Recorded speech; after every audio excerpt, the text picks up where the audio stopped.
Welcome to the Next Level Human podcast. As a human, you have a job to do.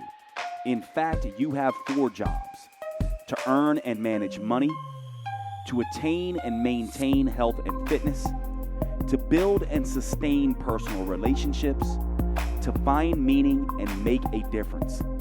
None of these jobs are taught in school, and that is what this podcast is designed to do: to educate us all on living our most fulfilled lives through the mastery of these 4 jobs. I'm your host, Dr. Jade, and I believe we are here living this life for 3 reasons and 3 reasons only: to learn, to teach, and to love. In this podcast, I will be learning, teaching, and loving right along with you. I'm grateful to have your company. Here's to our next level.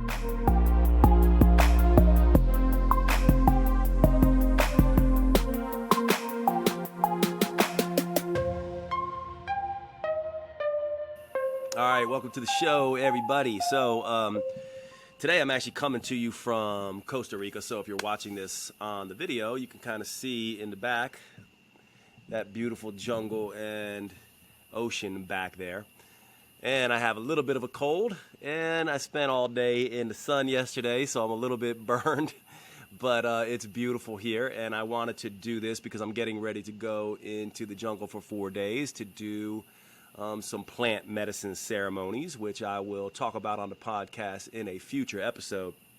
But I wanted to go ahead and knock this episode out because if you remember a couple episodes back, we did an episode on change, and I got an awful lot of great positive feedback from all of you on that episode. That episode was timely because it really was dealing with the New Year's, and obviously change is on everyone's mind. One of the things that came up, though, in DMs and at our support email and things like that was this idea of, thanks so much for the information on change, but what about other people and how they influence us and how they hinder change, and how do we deal with them, and how do we change other people, both to better themselves and to help us in our change? Because let's face it, we humans are not islands unto ourselves.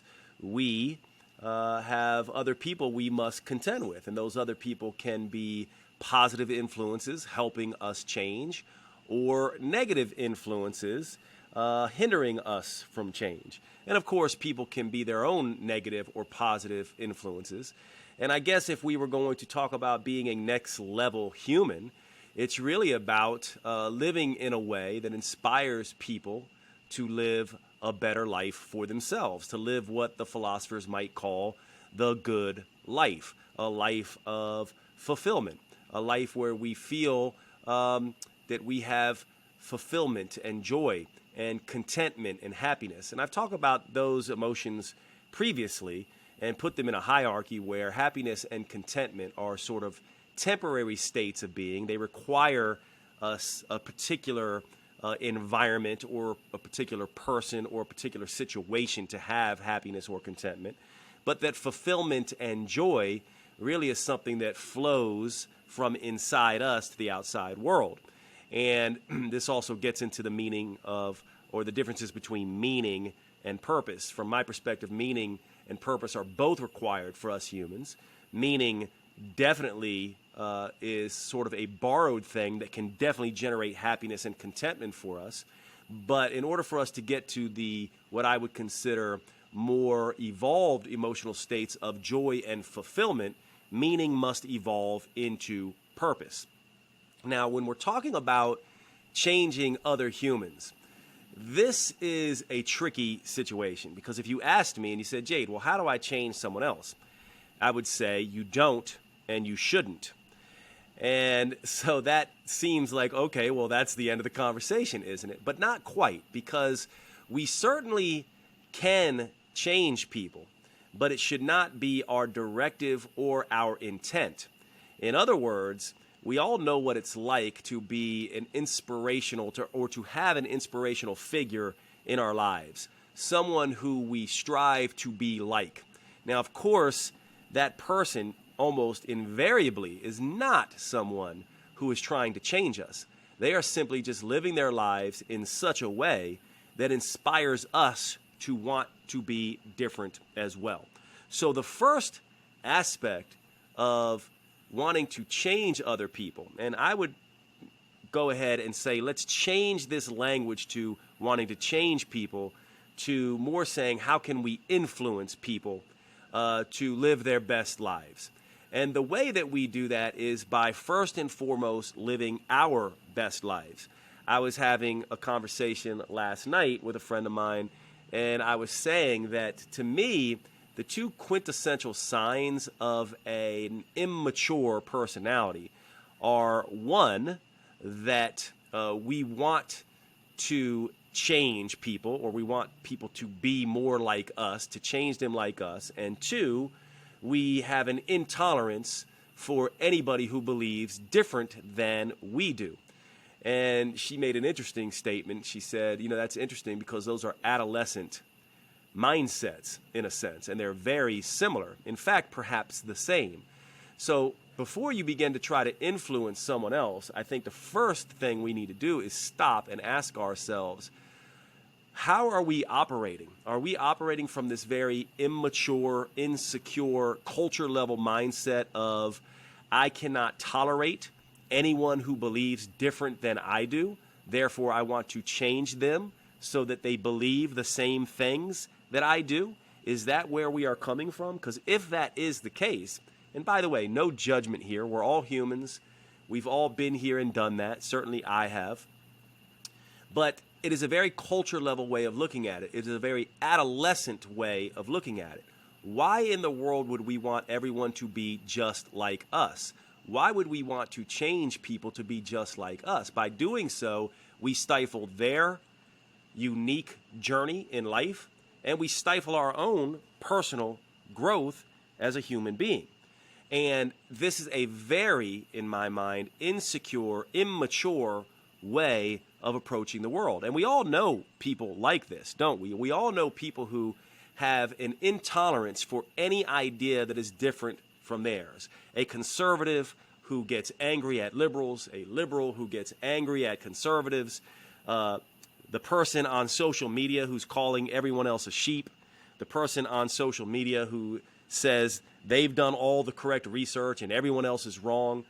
People who do things like this, who have these dogmatic, biased viewpoints, are the least mature and most insecure and most fearful among us, in my mind. And they are almost always operating out of a base level and culture level dominant state of being. Now, if we're going to move into our next level human state of being, we want to begin to catch when we are doing this, and we all do it on occasion, and begin to look at, why do we want to influence people in the first place, and how to do that? And the best way to do that, in my mind, is to be a next level human and live a next level way of being, which is a way that is the exact opposite of that. It is a way that says, I'm okay that you are different than me. Not only am I okay that you're different than me, but I celebrate that you are different than me. And I look to wanting to learn from you. I don't find you being different than me or believing different than me as threatening. Instead, I find it as inspiring and interesting. It's something I want to learn from. It's something that I want to explore.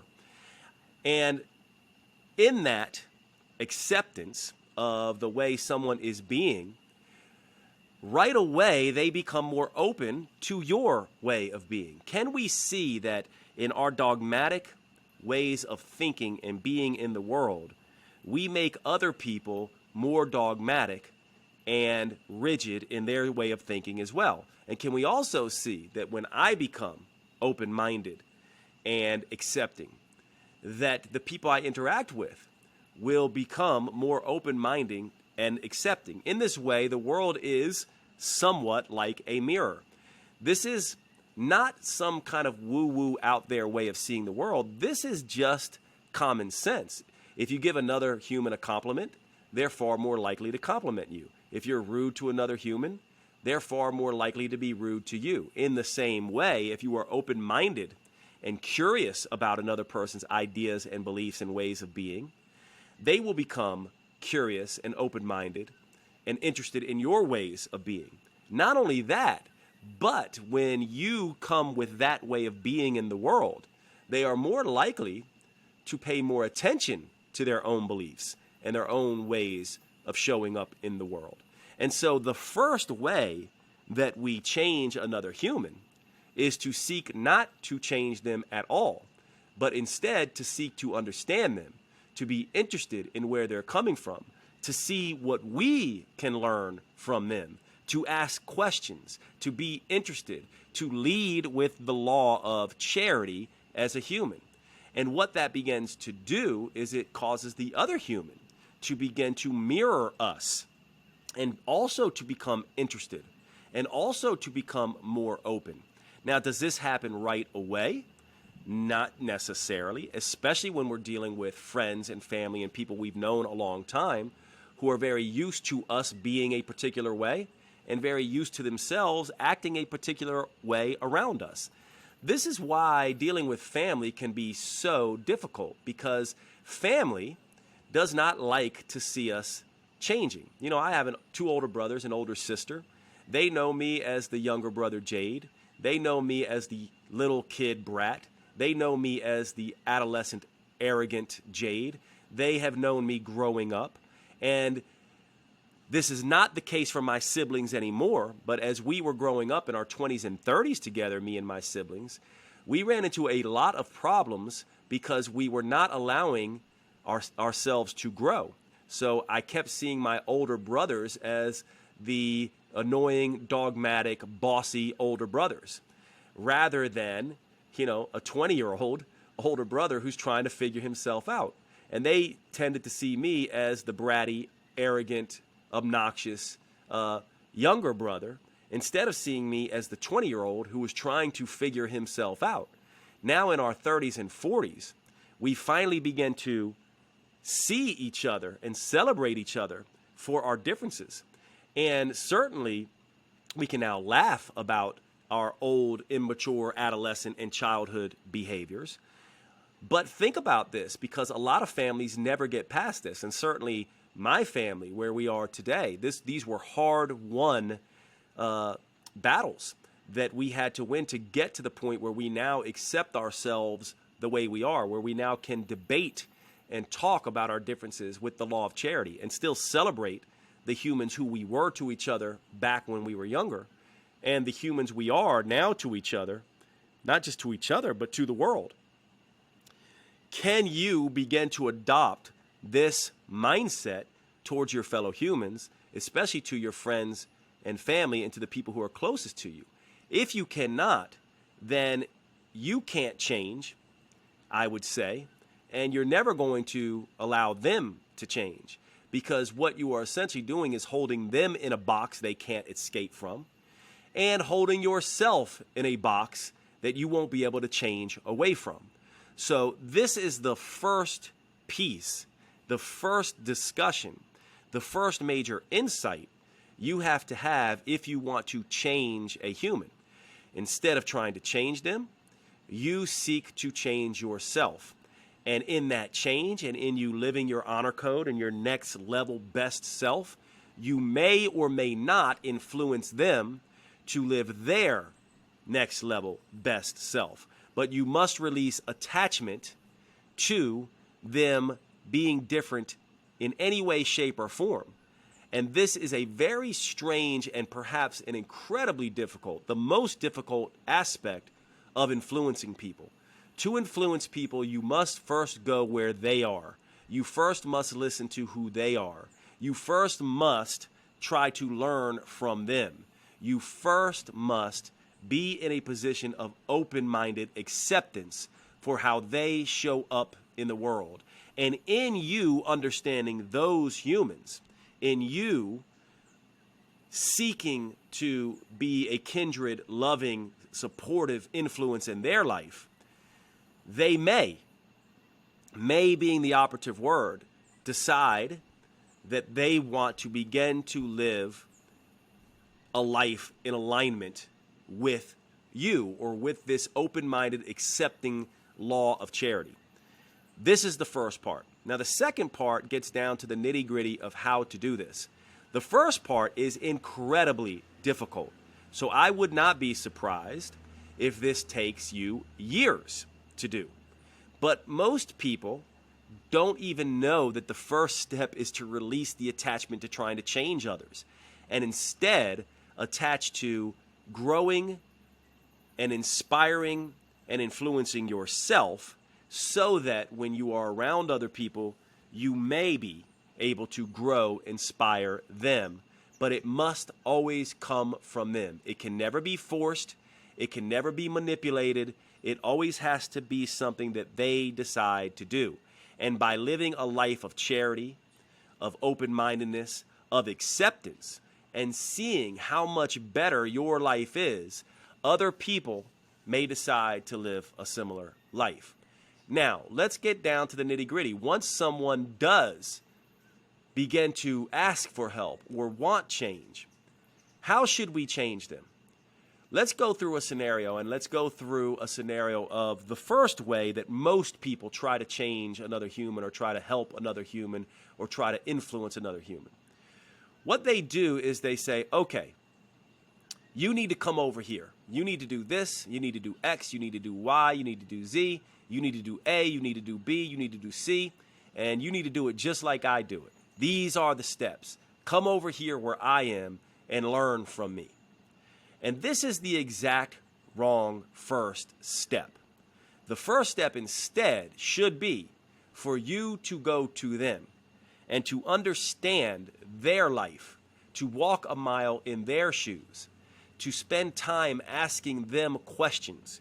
And this really is what it is. Instead of giving to-dos and giving orders, the first step is always asking questions. Now, the power of questions is twofold. One, when you ask a question to another person that they are forced to answer, they are having to explore that question for themselves, perhaps for the very first time. So in a sense, when you ask someone a question, it's not just for you to understand how to help them better, to understand where they're coming from, but it's also to get them thinking in ways that they have perhaps never thought of before. And so let's use health and fitness, because most of you are health and fitness enthusiasts. I certainly have spent most of my life teaching health and fitness. So let's use that as an example. Let's say someone wants to change through health and fitness, and you don't seek to change them. Instead, you lead with an open-minded, accepting way of doing things. You don't look cross-eyed at what they choose to eat. You don't judge them for anything they're doing for not going to the gym. You simply accept them. Yet you go to the gym, and you watch what you eat, and you live a healthy life, especially when they are in your vicinity and they are watching you. Then they will start to perhaps ask for help. And you, instead of giving them to-dos and saying, do it like me, need to begin, in my opinion, asking them questions. Asking them questions about what do they like? What is unique about their physiology? For example, do they deal with thyroid issues? Do they have cravings? What do they crave? What do they like? How have they lived their lives? What role did food play as a child? What relationships do they have? What do they do when they're stressed? You're asking them questions, and it's really about understanding their story. It's really about having them tell you their story. And when you listen to someone's story, you'll find all the obstacles to change that you need. People live through stories. They live through narratives. They aren't always aware that they are doing this. They do it. We do it. We are constantly living out stories. Many of these stories we don't ever question. And so when you're questioning them, you're questioning their stories, and you're also questioning their lifestyle choices in a sense. But if you really want to influence someone, what you're really doing is you're not trying to change what they do. You're trying to change the story that they are telling themselves. In order for someone to change, they need to kill their old self. They need to murder their old self. I'm using very strong language there because literally for someone to be different, to change in the way most people want to change, they have to completely leave their old self behind, which means uncovering stories that they are telling themselves, both conscious and unconscious. Now ask yourself, we've all lived many, many different stories. I have lived the dumb jock story. I have lived the angry story, the fighter story. I have lived many different stories, the poor me story, the I deserve story. There are a lot of stories that I have become aware of, the I don't trust women story that I have become aware of that have hindered me to be the best human that I can be. And so when you are seeking to talk to someone, you're really trying to capture these underlying stories. You're wanting to understand what are the stories they've been telling that have been keeping them stuck. Now, once you understand those stories, and once you understand those obstacles, and once you understand the way that they're doing things, in that process, which can take one conversation, but normally it takes many, and oftentimes it takes months, if not years, of them building trust. Once you understand them and they know that you understand them, and you are also living from a place of inspiration, and you are not telling them to do something you're not willing to do, they may or they may not begin to follow you. And you have to release attachment to that. They may begin to adopt some of the stories that you are telling or some of the stories that someone else has told that are going to work better for them.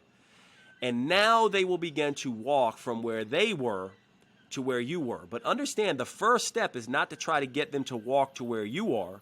The first step is for you to walk to where they are. And you must stay where they are and understand them and put in a lot of work, perhaps more than you've ever bargained for or even want to, in order for them to begin to walk along with you to where you are. Isn't this the exact opposite of what most people do? Most people stand where they are, cross a field, let's say, and they say, come here, come on, hurry up, why aren't you coming? What's wrong with you? The right approach is to walk all the way across the field, go and talk to that person, prepare them to make the journey, and then make the journey with them.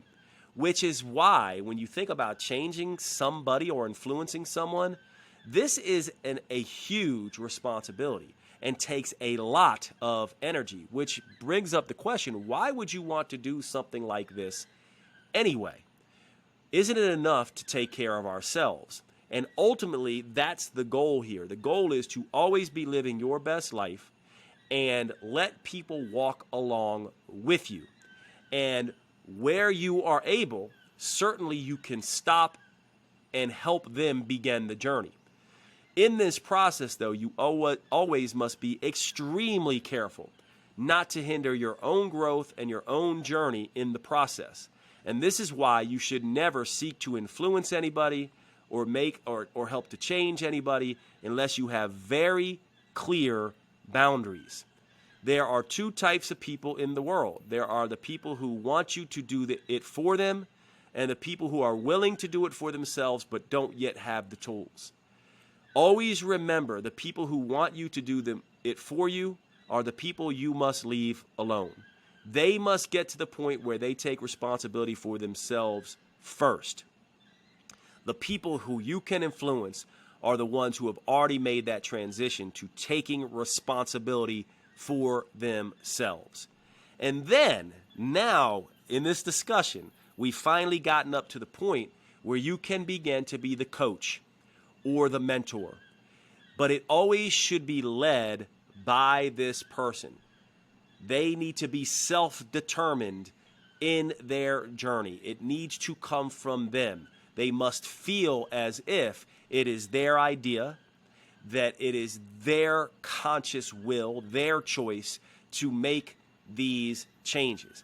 In that way, you are just there in support as a cheerleader and as someone who can offer the change that they need.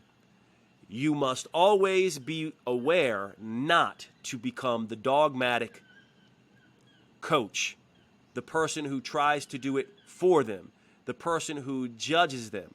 Not everyone is going to make this journey in the same way. Some people will make it a quarter of the way and slip back. Some people will make it a half of the way and slip back. Some people will make it the whole way.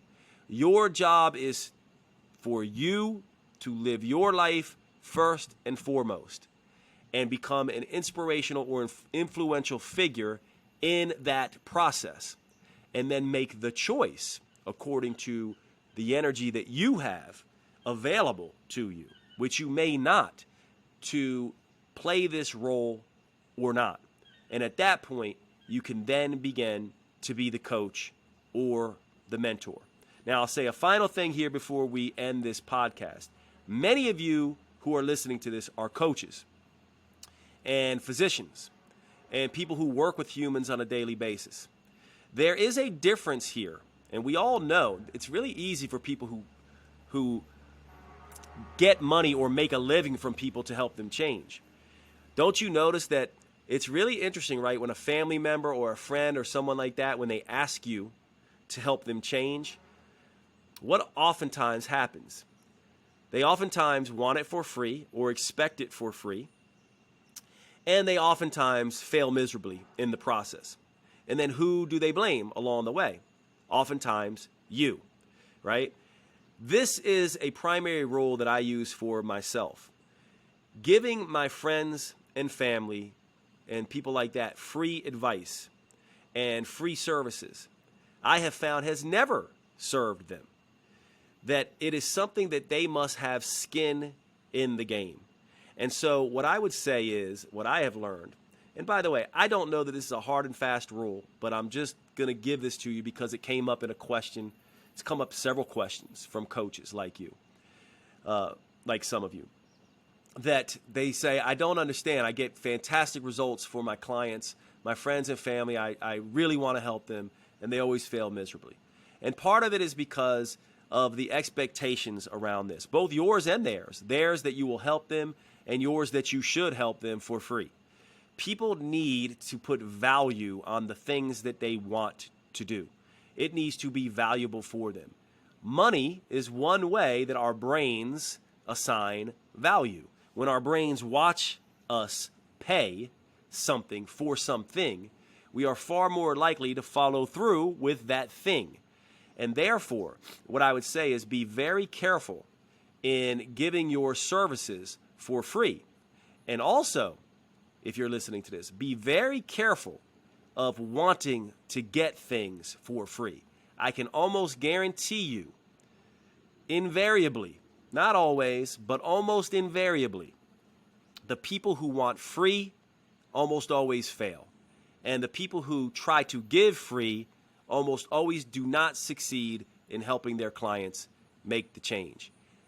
When you want change, there must be skin in the game. It does not always have to be money, but it has to be something that you are working towards, something you are giving up, something that tells your brain, I assign real meaning and value to this. All right. Thanks so much for hanging out on the podcast today, and I will see you at the next episode.